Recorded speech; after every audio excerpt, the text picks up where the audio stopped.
Good morning. Coming to you live from the Ammayanni Yoga Center and School with Ammayanni Yoga Therapy. This is the Yoga Alliance has kind of cut out our ability or our access to the word therapy. So there is a disclaimer that I have to mention that Yoga Alliance has not accredited me with this therapy title. However, my training in the past 24 years of bodywork, neuromuscular integration, structural alignment yoga, I have a lot of certificates. I'm totally qualified to teach this class today. And I'm certified by the International Yoga Therapy Association. So I have a certificate that says yoga therapy. And this practice has been developed through my 24 years of doing neuromuscular bodywork with folks. Hey, Jackie. And all of my continuing education in the bodywork and massage fields, plus the physical therapy continuing education classes I was permitted to sit in on for years and years. So I know my body inside and out. That's my reference point for developing some of these things that we're doing. And as we started teaching these type of classes at the Center, it really took off. It's one of our busiest classes. Monday mornings at 9:30 a.m. and Thursday nights at 6:15. The other way that this got inspired was through up at Kripalu. I did something called integrated positional therapy training with Lee Albert, who is pretty well known up there at Kripalu, and he's a very humble, amazing, generous guy. And at the end of I took all the levels of the training. At the end of the training, I said, I want to put this into my yoga teacher training. He was like, yes, you should. He goes, the more people that know how to do this, the better. The more people getting out of chronic tension pain. I thought that was very generous of him. Other teachers I've had along the way, Pat Robertson in my very first bodywork training of Erdenheim Chiropractic. Oh my gosh, Jeff Jacob of the Polarity Association up in New York. Lee Albert, I already mentioned. Sister Mary Ann McGlone of the Medical Mission Sisters and her little entourage of teachers. Sister Mary Ann passed, I think last year, so God bless you. So many other continuing education teachers. And then when I went into the yoga world with the Anasara lineage and the Inner Fire yoga lineage, the Inner Fire gave me this deep inner soul connection, where the Anasara yoga gave me this strict alignment, like kind of Iyengar style. So this is all morphed together, all bits and pieces of puzzles of bodywork and yoga. The way I worked this program was according to the 10 sessions of Rolfing from Ida Rolfer. It's a very deep tissue neuromuscular re-educative dynamic bodywork, 10 sessions. I don't do that work anymore because my shoulder really it has injured me over the years doing that type of bodywork. But we've developed this yoga practice where you can do these things for yourself. You can have the releases of chronic tension pain in your body from just putting your body in a position through the positional therapy release technique, facilitated stretching, which we'll teach a little bit here. I know I'm going on, but I'm really excited that people are going to get to do this class. And hopefully you'll share this if you get to do it, or maybe you can't do it. Come back to it and just check it out. This is a self-care, self-help yoga therapy that you're going to be able to visit and revisit. And when you're at your desk, it's based on chronic postural imbalances and chronic tension pain from those imbalances.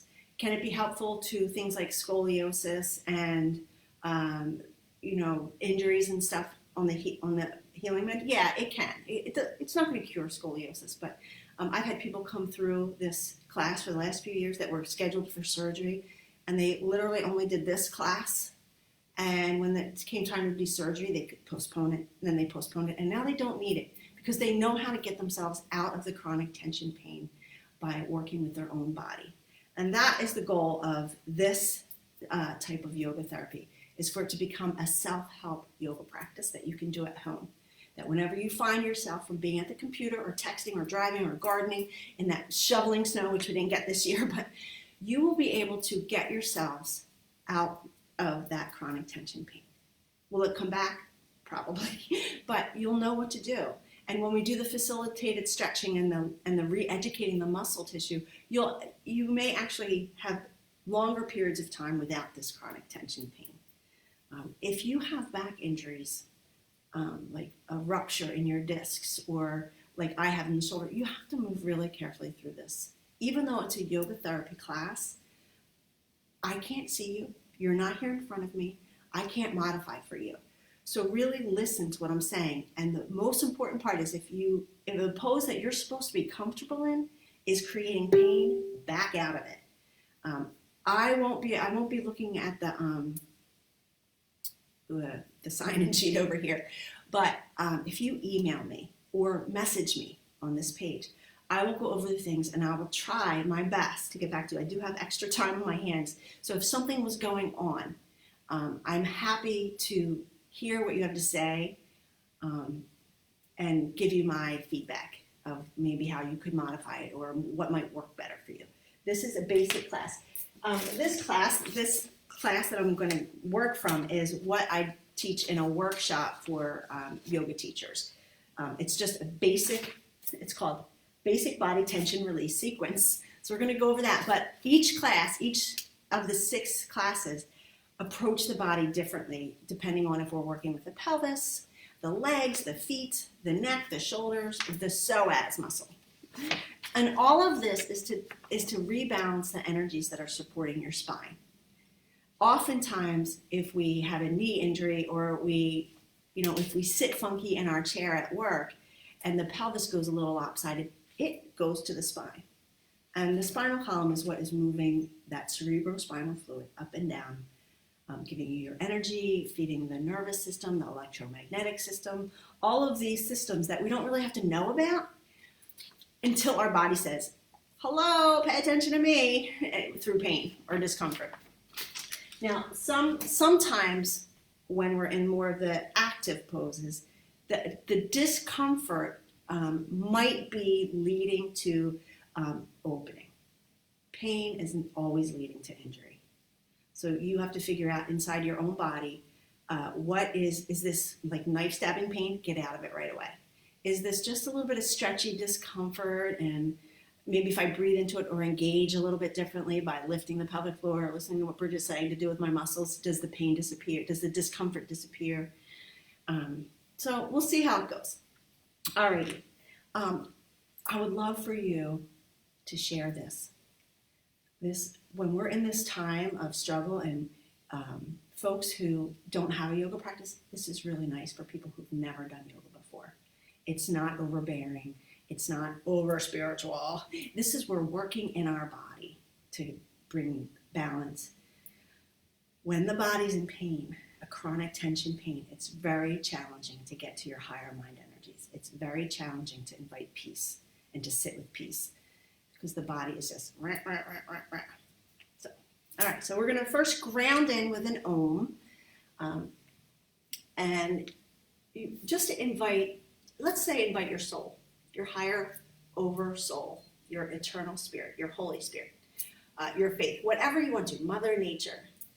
Some folks connect to that eternal energy of divine creation through mathematics, science. Who's it for us to say how you connect with those energies? But we can meet on the common ground of the body. We can be with each other and kind of bring comfort and balance to the body. The heart and the mind will kind of sink in with it if we just allow ourselves to be present this next hour with the body, with the breath, and turning the monkey mind off, which is a lot easier said than done. Okay, so here we go. Just close your eyes, connect with your breath, and just breathe a nice natural rhythm here. We don't have to do any fancy pranayama. As we move through the poses, we might do a pranayama. or two, because some of the poses we'll be holding for up to 3 minutes.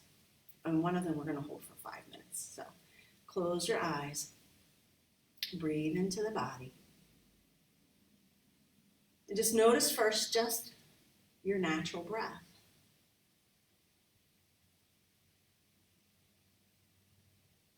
And just be with your own natural breath.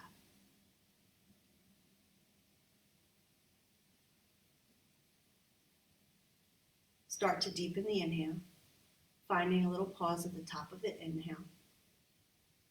Just holding, retaining just a second. And then as you exhale, lengthen the exhale. Find a pause at the bottom of the exhale, like you're dropping into it.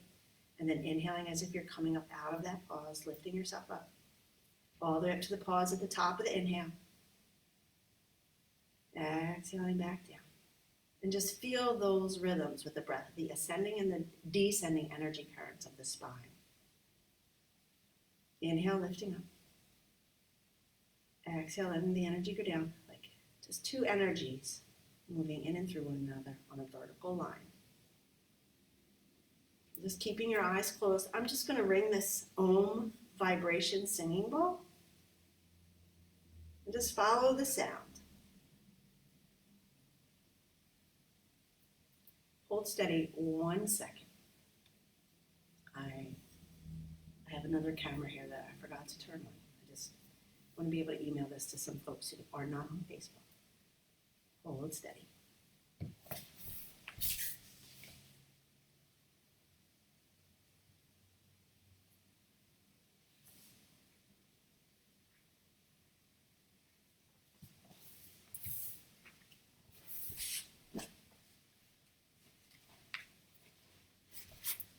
All right, so stay connected with your breath.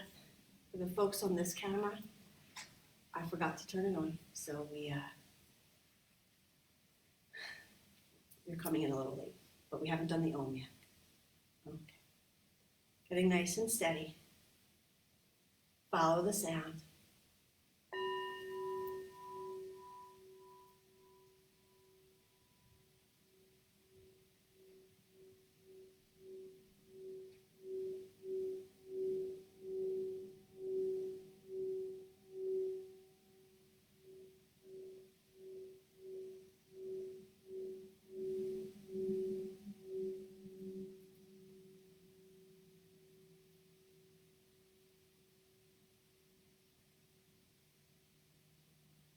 Stay inward for just a few more breath cycles, scanning the body.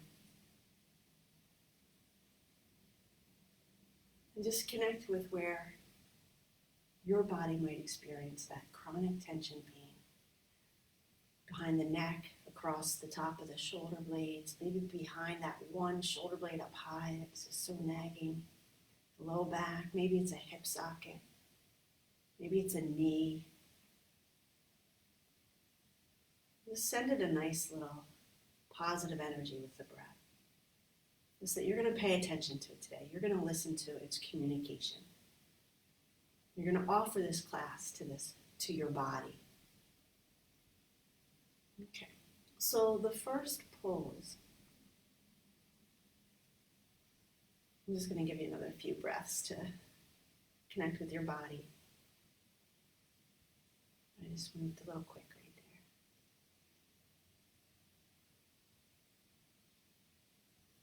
there. Okay. So the pose that we start with in many of our classes is where you are going to lay on your back with your knees hiked up over something. Now, I've brought the couch in because I have all of these wonderful props here. And we have even these really big super duper blocks. We call these the super duper blocks, the supersonic block, the medium big blocks, the small skinny blocks. We have all kinds of knee pads and straps and mats and blankets, but you might not have all that stuff. So I brought the couch in. So our first pose is you're going to hike your legs up. Maybe you're going to lay right at your couch with your butt right against the couch and your knees hiked up over. as so. The arms out. And just reconnect with your breath. Stay here if you're at the couch, hike it on over. If you are like, oh, I'm not even at my couch. I'm in my own little private yoga room in my house, my little she cave or he cave. And you have some things. Maybe you don't have these blocks, but maybe you can figure something out to build some type of tower. You can see what I'm doing here. We're going to be here for about 5 minutes. This is where I'm going to talk about this, what's happening in this pose while you're in it. So you'll just hike your legs right up over the butt. You want to have it as close to a 90-degree angle behind the knees and between the thigh and the hip, the pelvis. Coming down and laying down. And just relaxing into it. Just breathing.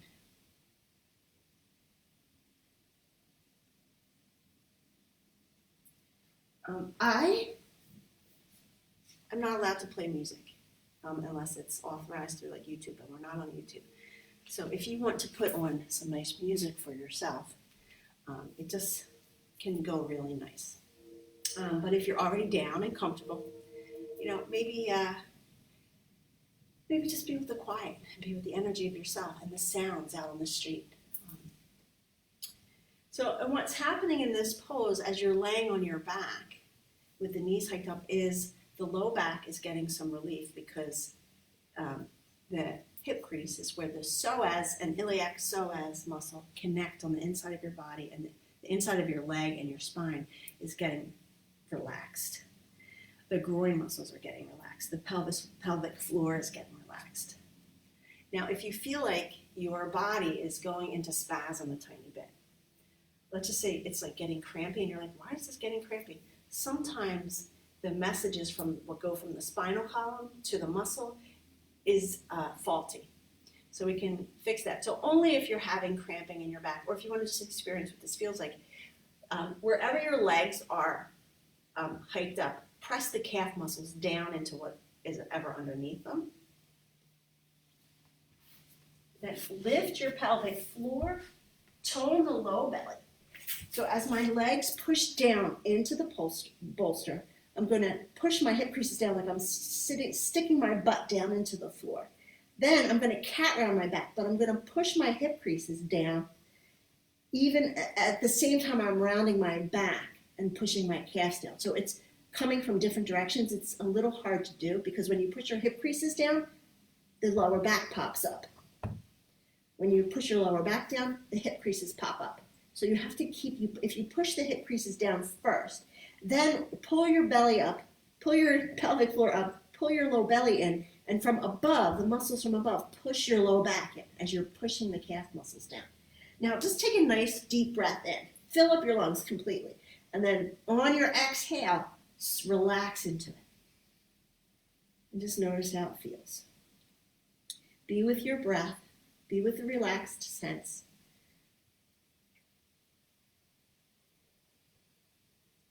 Now, maybe it didn't work the first time. Sometimes it takes 3 times for that to work. So maybe try it again. Calf muscles push down, hip creases push down, pelvic floor engages, low belly pulls in, and you, from the top of the back of your body, you push down into the floor. Then re-engage the calves, make sure they're pushing down, make sure the hip creases are pushing down into the floor, and then that low back is pushing down, a nice full breath in. Exhale. Relax it all down. Just be with the body. Just notice what's going on in the back of your body. Maybe you want to wiggle around a bit. Okay.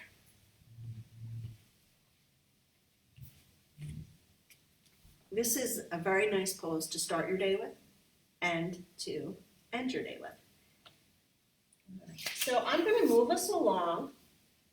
I'm going to see if I can bring up this little picture of the psoas muscle so you can kind of see. I don't know if you're going to be able to see this right here. Is your iliac psoas team. The psoas is the long muscle coming from above down into the femur bone, and the iliacus is lining the inside of your hip socket. So when we sit a lot, those muscles get really, they're supposed to kind of, the hip crease is there because that's the natural movement of it, is to bring us down and bring us up, or bring the leg up and down. So it's supposed to be a strong muscle able to contract, but when we sit in it all day long, that's not natural. So it gets short and tight in certain areas, and then if you are kind of have a big curve in your back, oh, I can't go. This is a class. I mean, it takes us 2 days to teach this class and what's going on. But when we're sitting, oftentimes the back body gets rounded like this. We might start out like this, and then all of a sudden, an hour later, we're like this. So all these muscles on the back of your body get overstretched, tight, and weak. The front of your body gets overbearing, short, and tight. So then when you're sitting doing this all day, especially students, when you're doing this all day, you go to like stretch or something, and this is so tight that it's pulling these bones forward, and this gets overstretched, tight, and weak. And when you have an overstretched, tight, weak muscle and you start to shorten it, it loses its power. It gets weak. So that's what these classes are. We're going to rebalance those. We're going to lengthen the short, overbearing muscles, and we're going to shorten and strengthen the overstretched, tight, weak muscles. And some other stuff. We're going to do some other stuff. Okay, so the next one, this is probably going to be your very favorite pose. Because it's mine. It's going to require 2 of these metal blocks, or grab 2 bath towels of equal measure and fold them in half and then in half again the long way and roll them up. And then you'll have rolled towels that you can put under your shoulders. So we're going to lay the head of our arm bones. Now, if you have access to your couch, something nice you can do, we're going to be slacking the rhomboids on the back of the body. We're going to be slacking some muscles in the low back, the hip hiker that works in reverse to the psoas, and some of the glutes, the hamstrings, and the calf muscles, and even the bottom of the feet. So you can slide back and just hike your toenails up over the couch. Take your knees a bit wide, bring your toes together. And then you take the towels or the blocks under the head of the arm bones. Some folks can go up nice and high. Now, my head is going to hang down. That doesn't feel so good. So we have all these knee pads here that we can make different levels. So maybe you'll start with one of your couch pillows. And you're going to take your forehead and just place it on it. So it creates like a little headrest. The arms go back. So now my toenails are on there. So you can see the bottom of my feet are slacking. If you point them, the muscles are engaged. If they're active, if you're pushing down into the couch and pointing your toes actively, the muscle's not slacking. It's shortening, but it's not slacking. It's engaging tension. We want to release tension. So just let the toes be soft. And just this actual position starts to slack the hamstrings on the back of the legs. We're gonna stay in this pose. Let's just go along and I'll talk, and you'll be in these nice poses, just listening to me or tuning me out, listening to your music. But the pose, the position of the body right now is what's doing the healing. So just rest the foot. Find a comfortable place where you can just be laying with the head of the arm bones up, and you might already feel this nice tension release between the shoulder blades and even in your neck a little bit. The trapezius muscle, the rhomboids. Now, I hope everybody's comfortable. I'm just going to hit it 1 second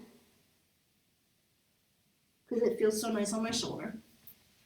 And now you guys stay there. I'm going to just get up and talk about what is happening in this muscle system. Also, the lat muscles on the sides of the body are getting a tiny bit of slack where they attach on the upper back body. So we're getting the rhomboids to slack and release tension. Now the rhomboids are overstretched, tight, weak muscles, commonly, very commonly.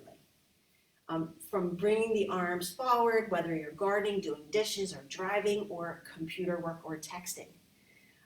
So they're the muscles that are meant to bring the shoulder blades back.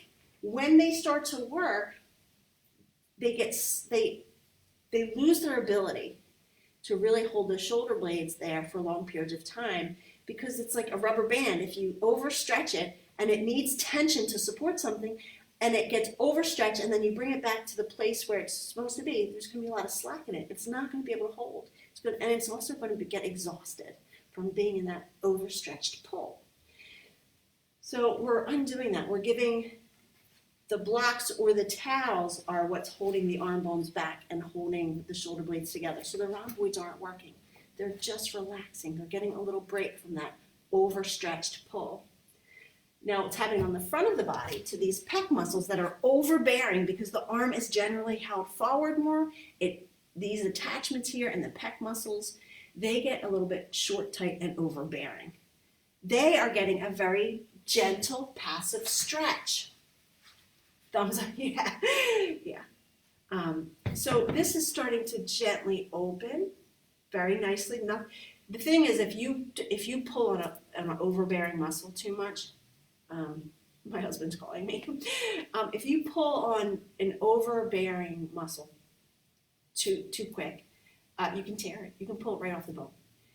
The attachments, they hug into their bone, and if you just go to stretch it, the tendon might get stretched first and kind of fray away from the bone, or actually pull right off the bone, and you have a ruptured tendon. That's the worst case scenario, and you have to do something really, but that's how you get injured, So you go to pick something up, and it's really heavy, and you pull your body up, and then all of a sudden you're like, holy crap. So we're just looking at most common misalignments and how to gently approach them, but we have to be active too and effective. Got some hearts up there. Okay, so that's the shoulder girdle and the upper torso getting kind of conditioned here. The legs, since we're here for so long, we might as well do the legs too. Now, I should have mentioned this before. Maybe you don't have a couch. Maybe you're just going to lay your toes up on. I have rollers here, but I forgot to bring one close to the camera. Make sure it's just your toenails on the block, not the top of the foot. It's not going to bother you if it's the top of the foot, but the foot's not going to slack. And there's, 3 layers of 3 muscles on the bottom of the foot. So there's 9 muscles on the bottom of the foot. And they work really hard, right? They get us where we're going. So to slack them and release tension, it has to be the toenails. Now, some people, when they do this, they don't get that nice arch. Their toes are so, just from being hardworking human beings and being in shoes a lot, your foot might look like this when you're pointing it. So you can grab something underneath your ankle to rest it, and then just work on trying to point the toes. We don't want to force anything. Never, ever forcing anything. All right, so I think we're okay with the hamstrings. You can come on up and just kind of sit for a second. Sometimes it's nice just to sit and chat.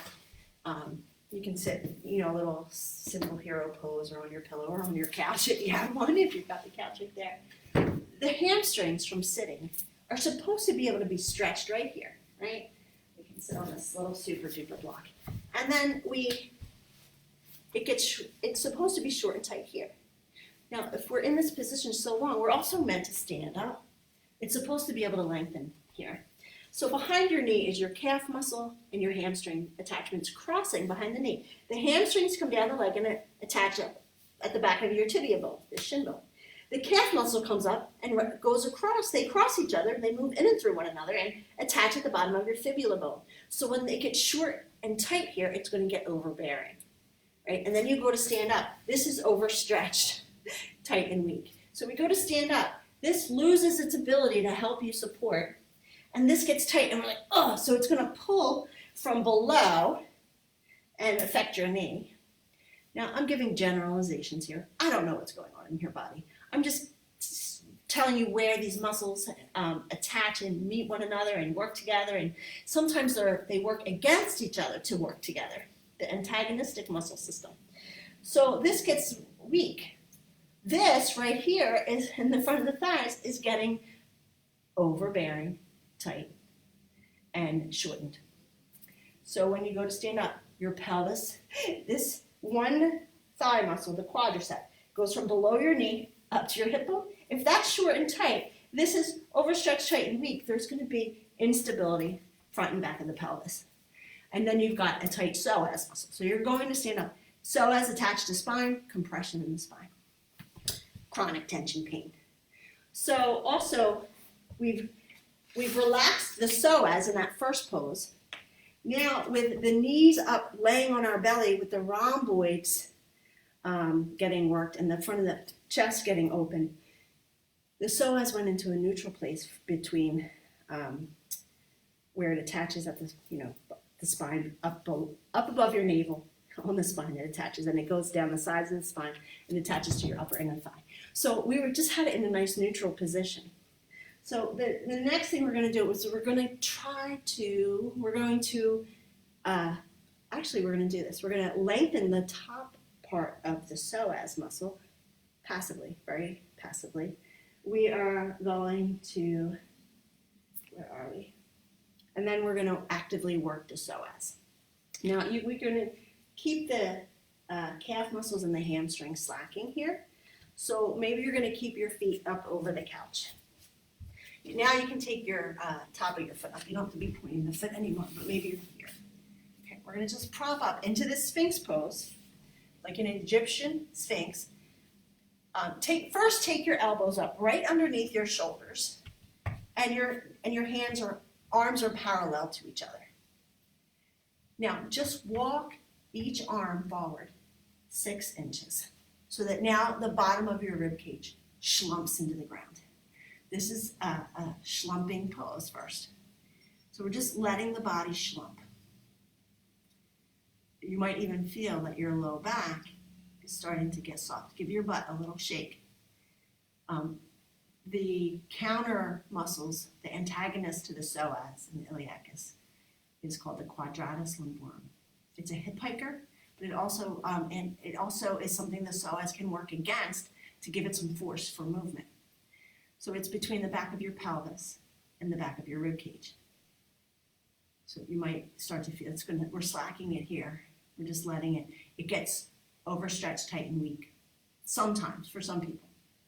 For some people, it's reverse. If you have a big, huge lordotic curve, like that Beyonce kind of a nice, the rompadom kind of sticks out a little bit, and you can really get your hand behind your back. Sometimes that means the quadratus lumborum is short and tight. So every body is different. But we slack a short, tight muscle, and we slacken overstretched, tight, weak muscle. All right, now we're going to activate a little bit of energy in the psoas. Isometrically traction your hands towards each other. It's like you were squeezing this block, even if it's not, as if it's there. Squeeze into it. Now, with wherever you're squeezing into the block, pull it towards your pelvis. Drop your chin. Pull your belly button in, and I'll let you see what happens when I do that. So I'm tractioning my arms in and back. You can relax it for a second. We don't want to hold these too long. All right, then we'll start again. Arms traction in towards each other and then back towards your pelvis. Your pelvis pulls forward towards you, and you lift your belly button up. So the bottom of the rib cage is off the floor. Now drop your chin. This is an active pose. All right, on your next exhale, slump back into it, but take your hands wide, not your elbows, and lift the elbows up. So push your hands down and forward. Everything else is relaxed. It's just your hands working. The hands press down and forward, and the chin lifts a bit. This is just a passive, facilitated stretch for the top of your psoas. We don't want to tear the psoas. We just want to invite it to be a little bit longer. All right, so bring the arms back where they were. We'll do that one more time. Traction the arms in towards each other and back towards your pelvis. Lift your belly button. Drop your chin. Breathing nice and steady. On your next exhale, drop the belly, lift the chin. Take the hands a bit wide. Punch down through the hands and lift the elbows. Just the hands are pushing down and forward. Everything else in the body is trying to relax, except for the head is lifting. Now, if there's pain in your low back, you're going to bring your arms forward more for the whole thing. Drop the arms, traction them in and back. Lift the belly button. Drop the chin. Connect with the breath. Next exhale, relax it on down. Give the butt a little shake. Press down through the hands like you're trying to lengthen the floor forward as you lift the heart, lift the chin. Now, you might start feeling some tension in your neck. That's just the energy's following around. We're going to release that next. Make a little pillow, one hand on top of the other. Rest your head and give your whole body a little shake.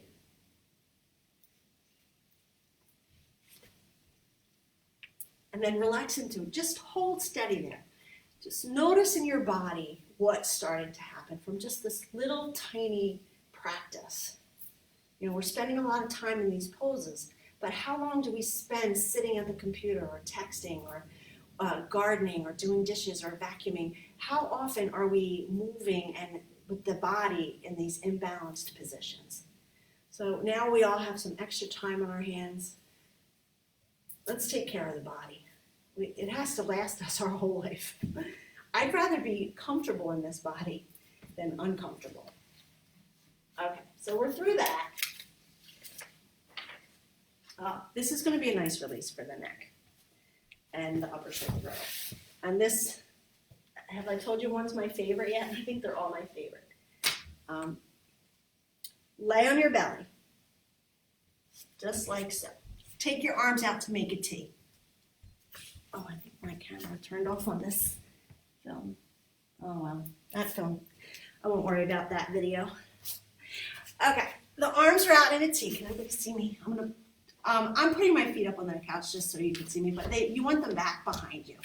All right, now take one arm out to the side. Let's all go right side. Right arm goes out and give it a good stretch. The arm bone, the shoulder socket, that arm needs to be able to come in and out of the socket so that it can have free range of motion. You can tell my shoulder's not that bad because I have all this range of motion.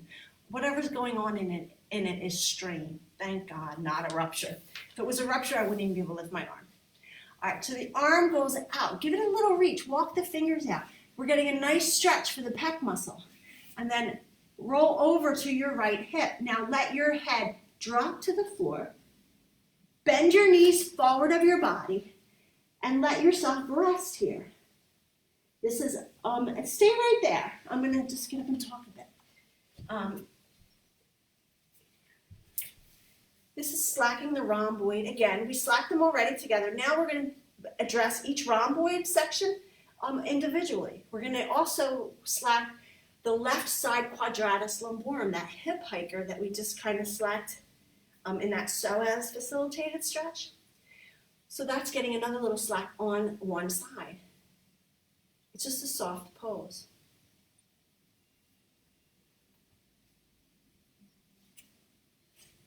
All right, now stay where you are, but now we're going to activate, we're going to strengthen, we're going to shorten and strengthen the rhomboid. So staying where you are, just extend your legs straight so your ankles, your hip, your shoulders are in the same line. Press your right arm ever so gently into the floor with like 2% of your energy. And if you work the pinky side of your hand, you'll feel the lat muscle engage on the back of the shoulder blade, and the rhomboids, the lower part of the rhomboids engage. So just push the pinky knuckle mound, not the pinky tip, the knuckle mound, the base of your pinky down a bit, and lift your head. And lift your legs maybe. Now, some folks can only lift one leg up. That's perfect. We're just strengthening the quadratus lumborum. Now, maybe you cannot lift the leg. Maybe it creates pain. So push your legs down into the floor, just gently. This does not have to be fierce. This is just, we're just teaching the muscle its natural action. We're bringing it back to its own innate intelligence. And come back to the belly. Make a little pillow, one hand on top of the other. Take a nice full breath in. On your exhale, open the mouth and give it a good, just a nice release breath. Give yourself a little etch-a-sketch shake. And then here is where we stay inward with the mind. Feel the difference between what's going on in that right arm, in the shoulder socket, and the left side. Just noticing these differences. Bringing the mind to its purpose of discernment, measurements. Not judging, right? Just discerning the difference between what you're feeling. And then we'll go over to the other side. The left arm is going to stretch over, give it a little reach out of the socket, not a lot, just reach like something is just like a millimeter out of your reach and you're just trying to get to it. And then roll over to that left side, bend the knees forward of the body and let your head rest down. And then just let the breath come in. Let a softness come in with your breath. I'm going to get up. We're just taking it right on over to the other side. Giving that left side pec muscle just a nice passive stretch. The rhomboid and the lats, just this, where the lats attach, is this gentle softening.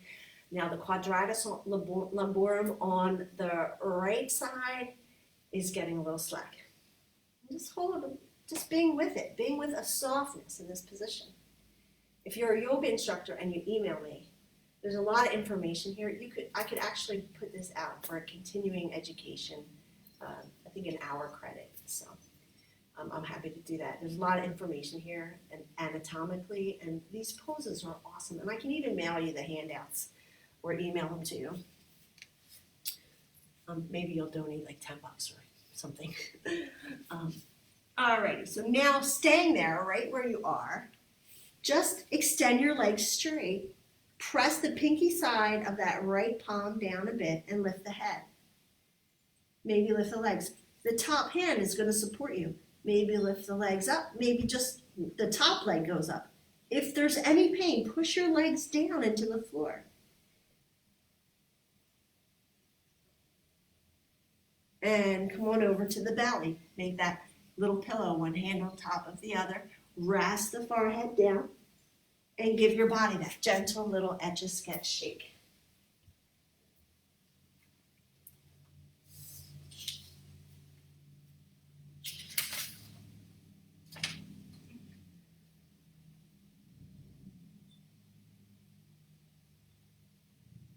Alrighty, I'm going to go off script.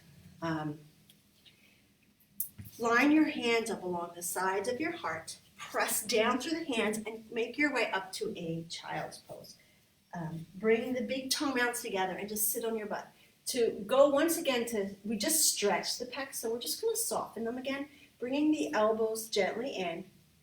You might need a block or a pillow. As you come down, we want softness here, not engagement. So just bringing the forearms down. Your forehead might come to a block.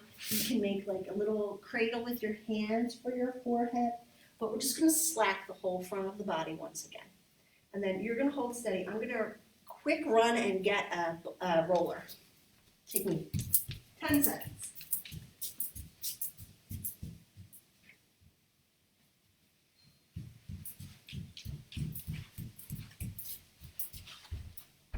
Got it. Okay, so you can come on up and sit. These I got at 5 and below for $5. A lot of props we work with. Oh, I forgot my supersonic ball. I'll go get that when we get to it. I got a lot of these props at 5 and below. I mean, you can surely get designer ones. They will look nicer, and this works really good. So before we use the roller, we're going to slack the quadricep muscle. To slack the quadricep, we have to drop the knees into hyperextension. So we have to be really careful here.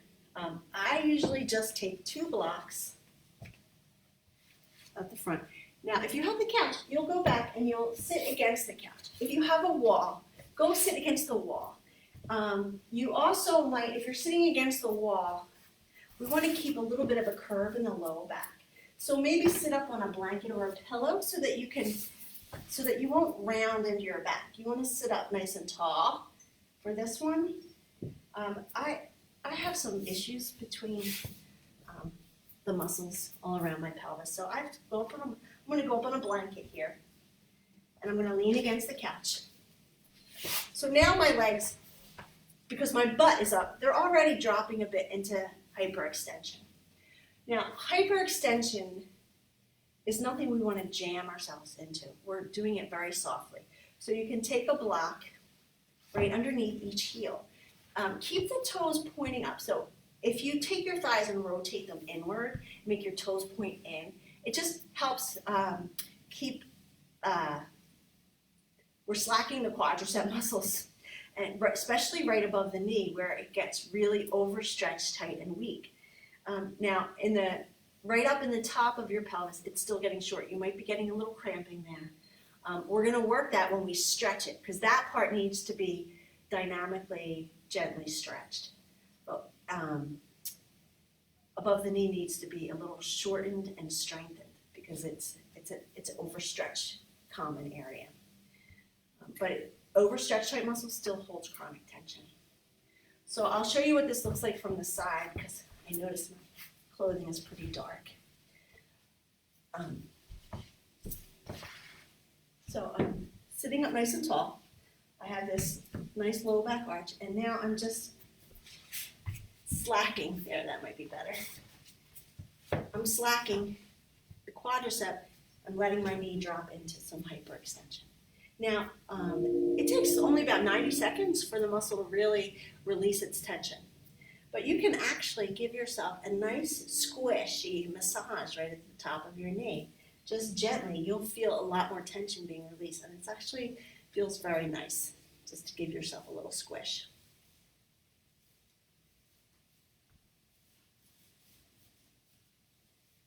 All right, so that's about plenty of time there. We're going to come up into a tabletop position. I love all the props.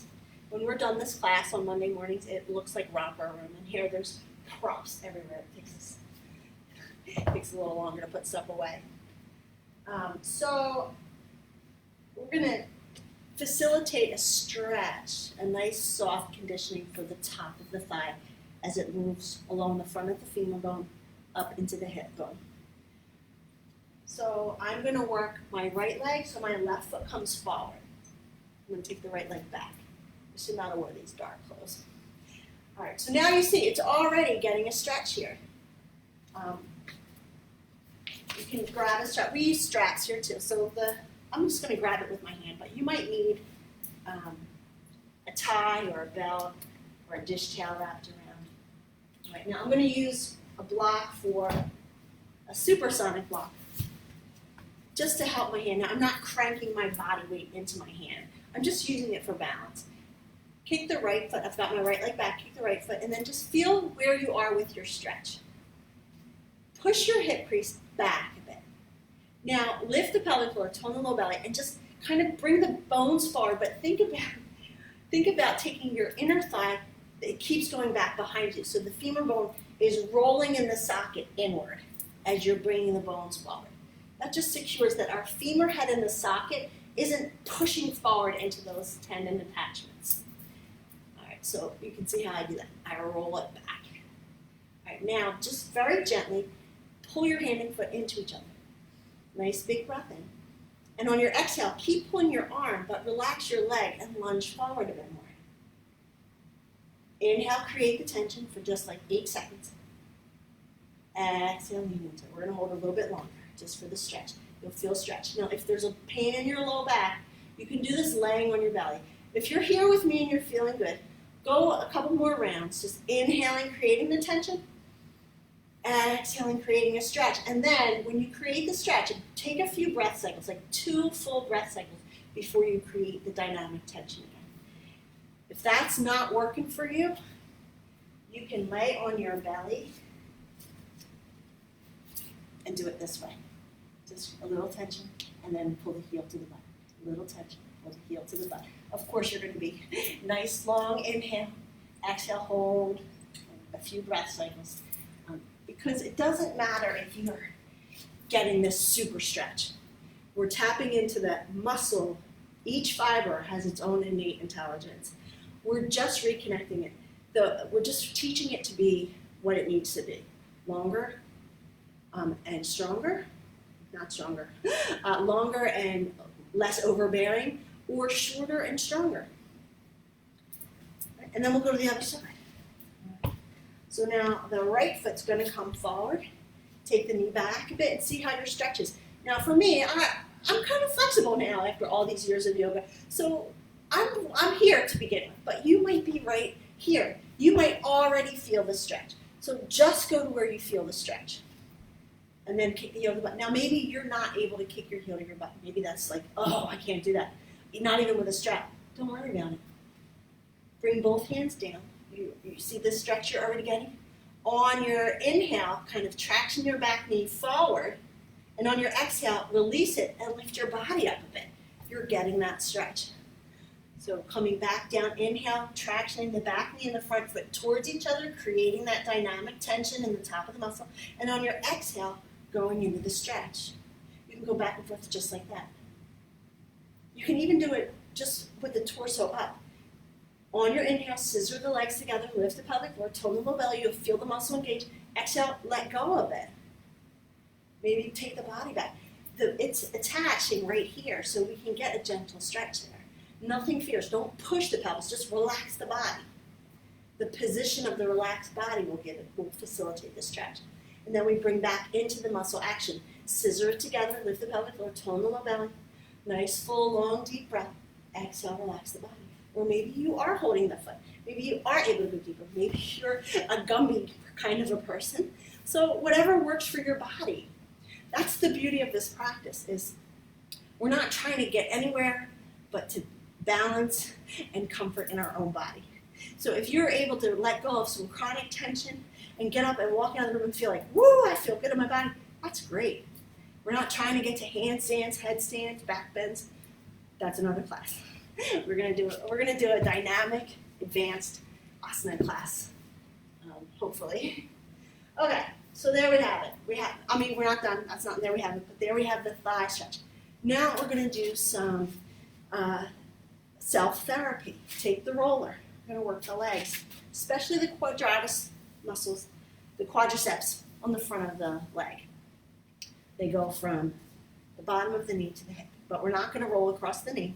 You can go up to your hip bone. So you start about an inch above your knee, where you can feel that thick muscle tissue there. And this can be easy, unless it's hard. It can be easy unless it's hard. Because it depends on how your shoulder girdle's doing and how you can support your weight. So I have my left knee comes forward a bit and my right knee goes back. And I'm just going to position the roller underneath. Some of you are like, I know how to do this. Get to it.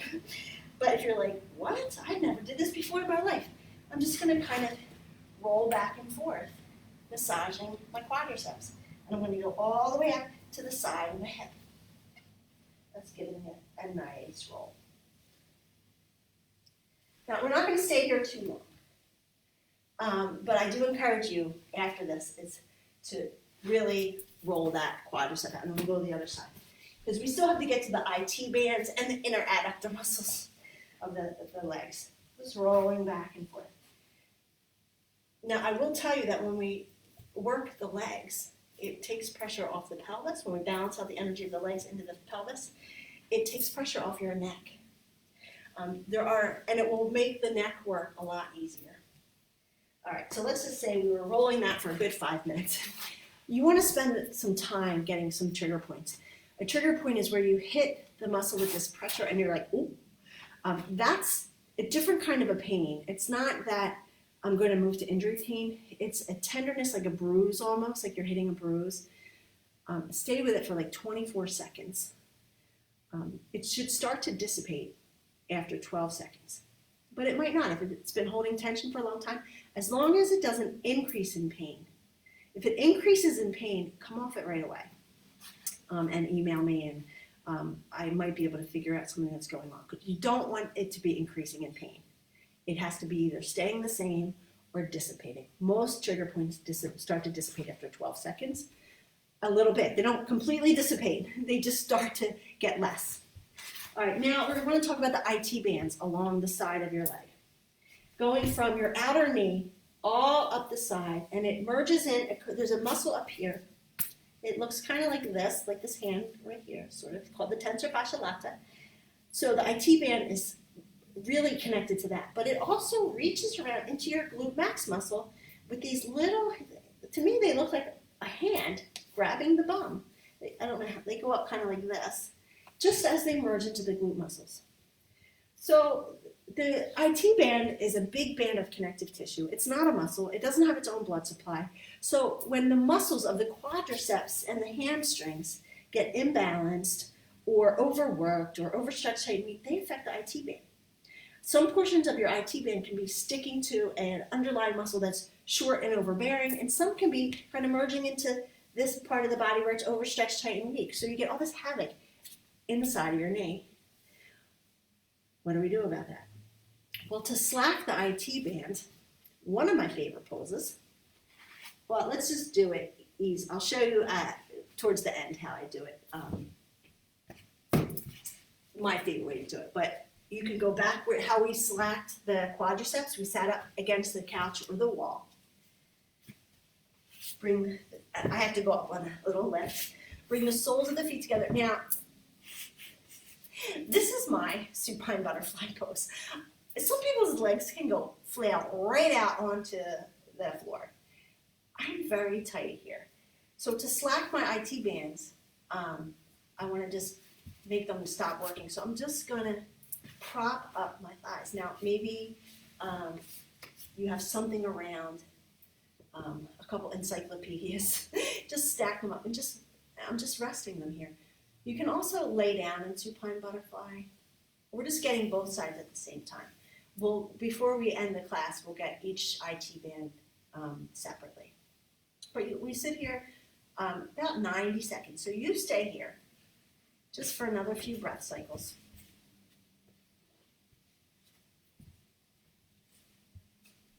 Now, as you're sitting here with the knees in this supine butterfly pose, the inner thigh muscles, the adductor muscles, are getting a very passive stretch. Very passive because you have the knees hiked up a bit. But it depends. If you're really super stretchy, yours might be getting a nice, big passive stretch.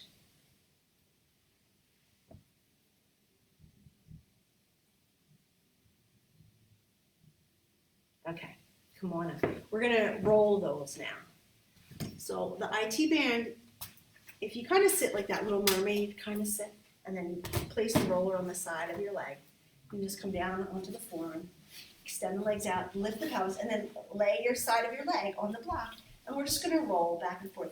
This top leg can actually come forward a bit, or back a bit. You can get the back portion of the IT band as it moves up into the glute.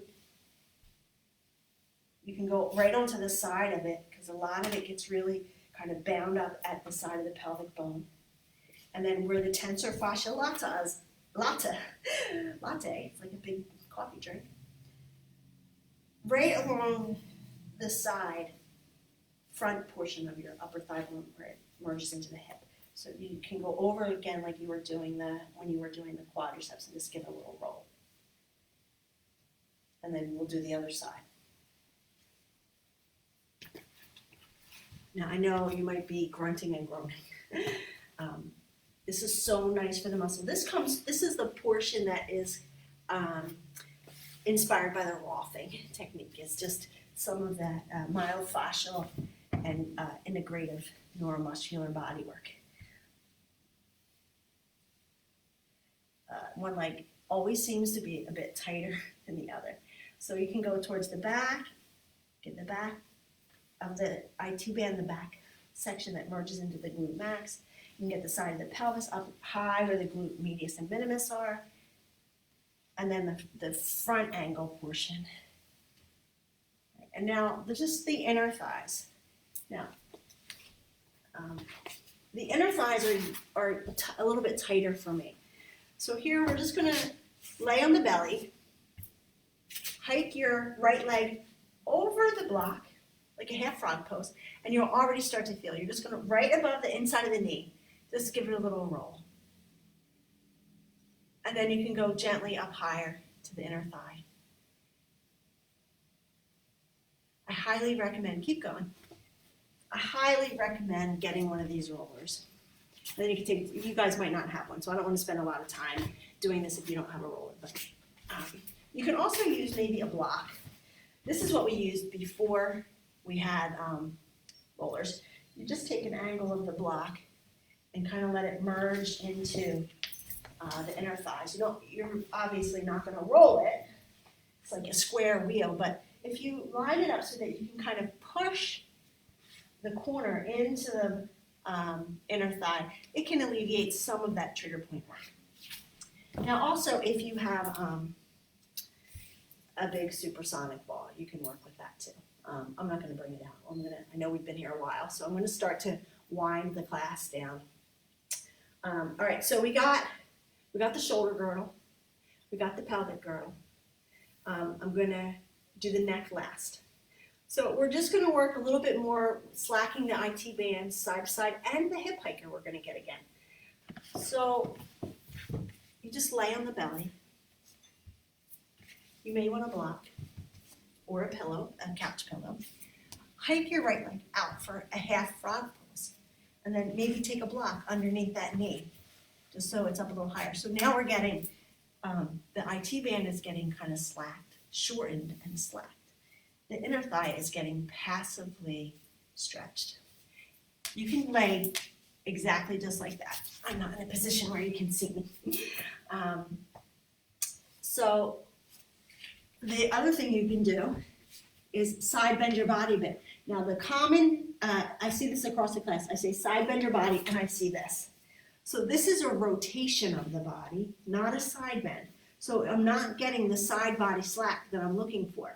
If I take just my underarm pit towards my knee a bit, and then make a pillow with my left hand and just rest down.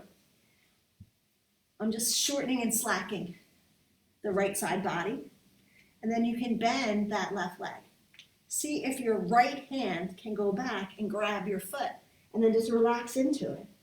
No big deal if you can't. If you're by the couch, you can go back near the couch and take your foot up onto the couch. This just is going to give a little bit more of a thigh stretch, but a relaxed thigh stretch. And then we'll just go right on over to the other side. Feel free to stay there for a bit. It's nice to stay in these poses. I'm going a little quicker now because we've been here an hour already, so I just want to wind down. All right, so the left leg's going to go up. Now, maybe that feels nice for you just there. Stay right there. Maybe side bending the body a bit. Maybe a little pillow. Maybe you're just going to relax right there. Maybe you'll kick the right heel to the butt and the left hand will go back. Now, one of the things that will happen sometimes is people will turn their body to get their foot. That's still not what we want. We want both shoulder heads facing the floor. So if you have to lift your torso up to get your leg, don't worry about it. But maybe you can just stay down low and grab your foot. And just breathing into it. Just hold steady there. We're coming into the last final poses.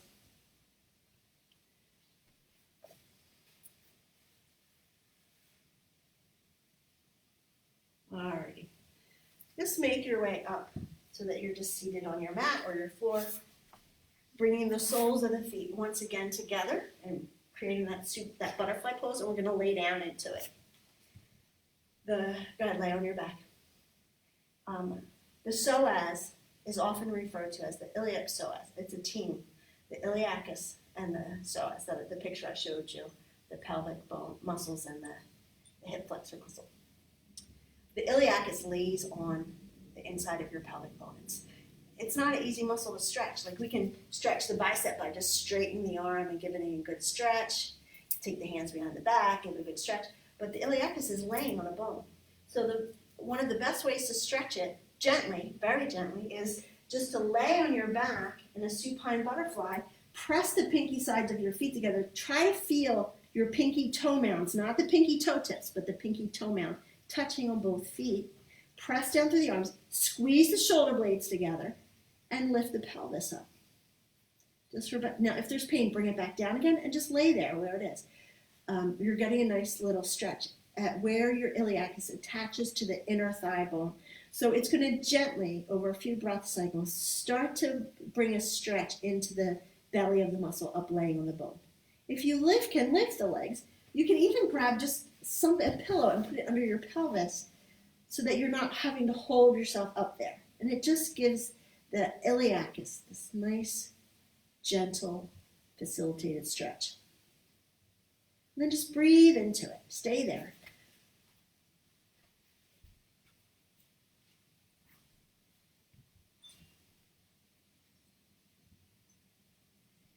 Just breathing into it. Okay. Come on up. We're going to work the neck. And with the neck, less is better.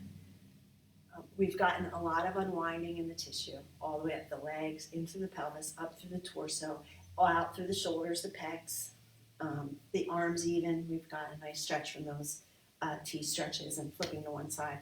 So now you might actually be, the neck might be speaking to you. So we're just going to do 2 very gentle slackings. We're not going to facilitate stretches for them. We're just going to slack the energy. And here you'll want to have maybe just a blanket and roll the blanket.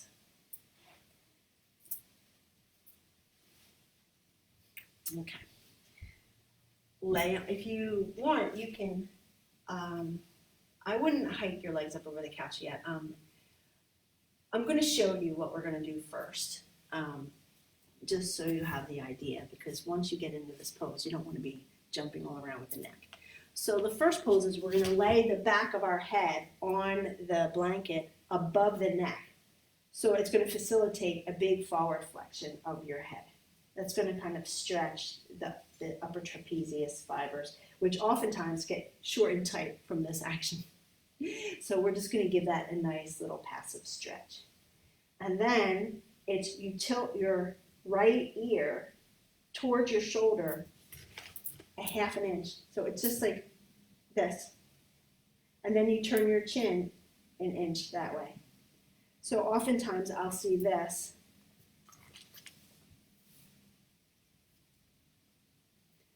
We want a big forward flexion, a little side bend, and then a little rotation. We're slacking the sternocleidomastoid muscle, which you can see here on me. Right here. This one here. See, it goes up. So there you see it engage. We're going to slack it and disengage it by chin to the chest. I'm shortening it. And then I'm going to go one side first. I'm going to shorten this side a little bit more. And then I'm going to turn my chin and shorten it just a little bit more. And I'm up on the pillow, so that's holding my forward flexion.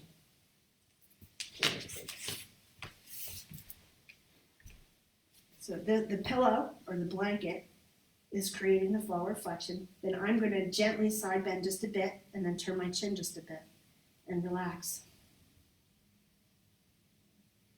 I'm just holding it steady there.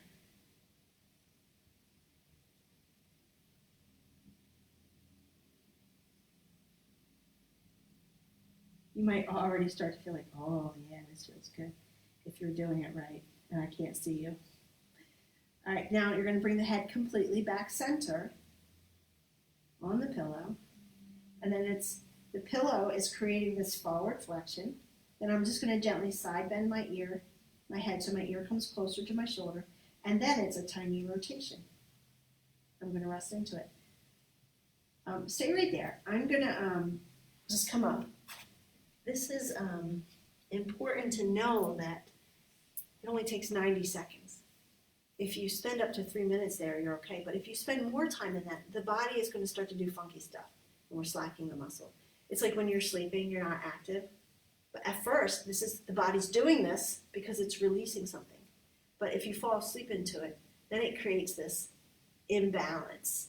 So come on out now. The second one we're going to do is we're going to get the scalene muscles, which are along the side of your neck. They come out sideways from the vertebra and attach to your upper ribs. So they give us this side flexion business. So you're going to do the same thing. You're going to actually lower the amount of lift under the pillow just by a bit. Just so you're only going to have, instead of a lot of forward flexion, you're going to have a little forward flexion. Just with the pillow. And then into that little forward flexion, you're going to take a big side bend. So I have this tiny bit of forward flexion and this big side bend and then a tiny rotation. So the scalenes in here are getting slack. Now on this one, you can actually hike your shoulder up. Don't activate it. You can take your other arm and hike it up. So you're not jamming it up there and using muscle energy to move the shoulder up. You use your other arm and push it up. So then you're getting this other little bit of slack there. And then you're laying and breathing into it.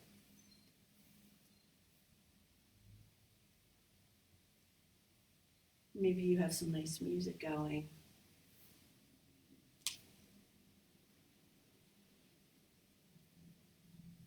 This is nice to do after a day of work.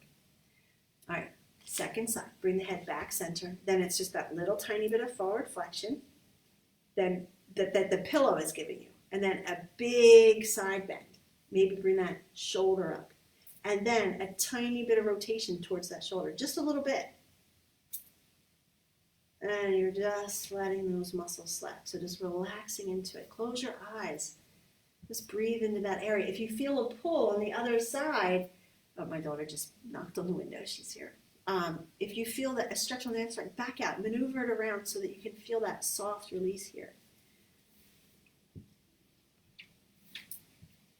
All right, and then we'll come up back center.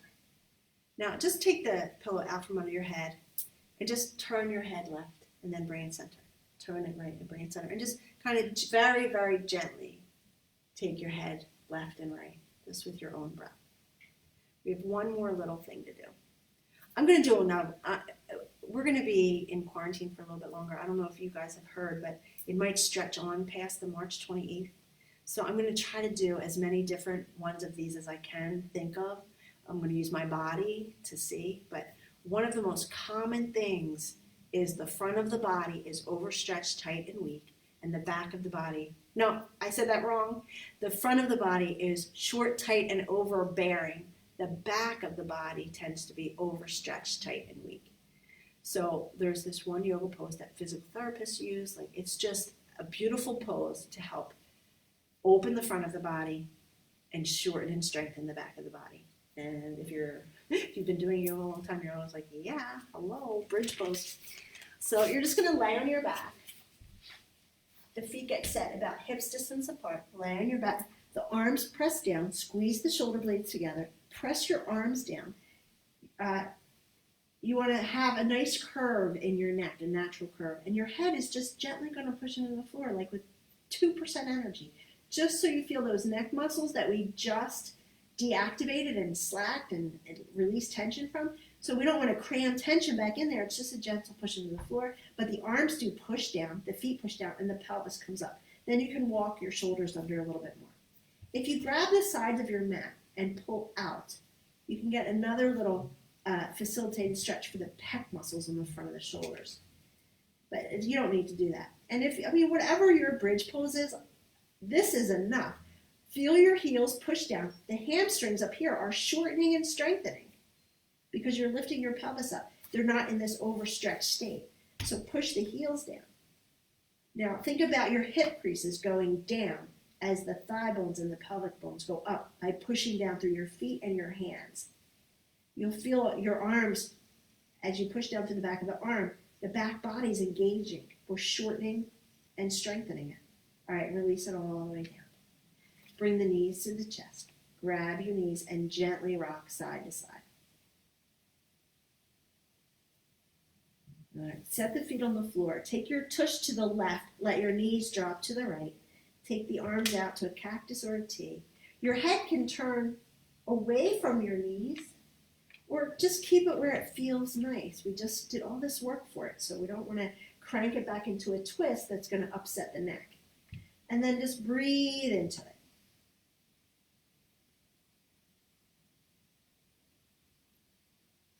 Now I'm going to stay there if you're feeling it, but I'm going to show you a nice hip socket release instead of doing a final twist.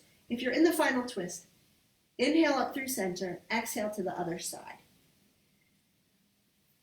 The hip socket, sometimes with bursitis and maybe just some type of hip impingement, might not feel so good. So we have these super blocks, but you might use the side of your couch. The couch might be too high. If you maybe stack some pillows or something so that you can take your knee, you lay on your side. I'm going to use a pillow for my head. I'm going to go kind of diagonal here. A pillow for my head. The block goes on the side. I'm going to lay on my left side, lift my right leg up so it's in line. It can actually be higher than your hip. As long as it's not lower than your hip, it can be higher. What's happening is I'm taking pressure off the hip socket muscles by taking my leg up. And I'm just going to lay like that. It actually is going to release a lot of the attachments of your iliopsoas, your groin, the quads, the hamstrings. It just relaxes everything because the block is doing the work and the leg is just getting relaxed. The femur head is just, the energy is being angled downward into the socket, and the bone is being kind of already supported, so there's no pressure, and it just releases a nice soft energy into the hip socket. It feels incredible. So if you are somebody who likes to sleep with this, maybe this is something you want to do throughout the day to take pressure off the hip socket. If you go to bed at night and then that searing pain starts to come in because the body's at rest but the nerves are fired up, this is a nice pose for that. You might already be feeling like you put a pillow between your knees. If you actually take your knee up just a little bit higher and straighten the other leg out and address each hip socket, for the same amount of time, you can have a release in the sacral bone. Alrighty. Okay, so maybe you were doing that. Maybe you'll go to the other side. If you were in twist, come on back center. And I'm going to leave you with this last pose. So, really a nice 10-minute Shavasana is really nice after this. The Shavasana is where your body is going to integrate all this new information. It's the most important part for the body, the practice today. But it wouldn't be important if we didn't just do everything that we did. But because we did, it makes this extremely important. So either you're just going to hike your legs back up over your couch, lay on the back. Now since we did the neck, you might want to grab like a magazine or something for under your head. So I'll build my little prop here.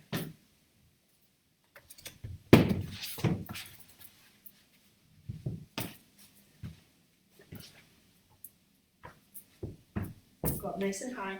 Now you can take, you don't want to have too much of a lift under the head. I'm going to take my legs up nice and high. And then I use this garden pad right under the head. It just gives it a little bit of a lift so my head's not dropping back. Now, some folks, you might need actually something a little thicker, especially if you're have been experiencing some forward head syndrome. It's when you get that, the head comes way forward from being on the computer so long. So it will give you an opportunity to kind of stabilize the neck area and the head and let the arms rest. You can also do a little self-Reiki. One hand on the belly, one hand on the heart. Now, for some folks that matters. To me, these are jumper cables.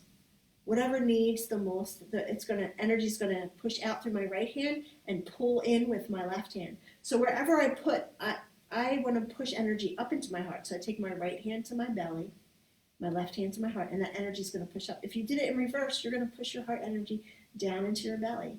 Maybe that's what you need today. You can also just reach your arms up to the ceiling and see where they land on your body. There are little energetic vortexes, little baby chakras all throughout the body. Your hands know where they are. We can learn about where they are in the headway, but your hands already know. They often are. Sometimes you lay like this. Sometimes you're like this. Your body's always landing on those vortexes. So just let your own body's intuition lead your hands. Maybe it's nice just to lay them out. And then just let yourself be there. Connecting with the breath. Closing the eyes. Now, maybe you're ready to just end it and go into your own Shavasana. I'm just going to invite you into the heart area. So as you inhale, find that little pause at the top of the breath. And as you exhale, imagine you're exhaling through the back of your heart. Finding a little pause right at the bottom of your exhale.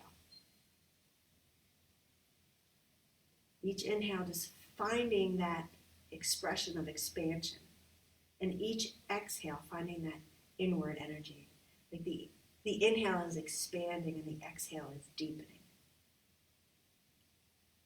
Just find that pause at the bottom of the exhale. See if you can lengthen it 2 or 3 seconds, maybe 10 seconds actually.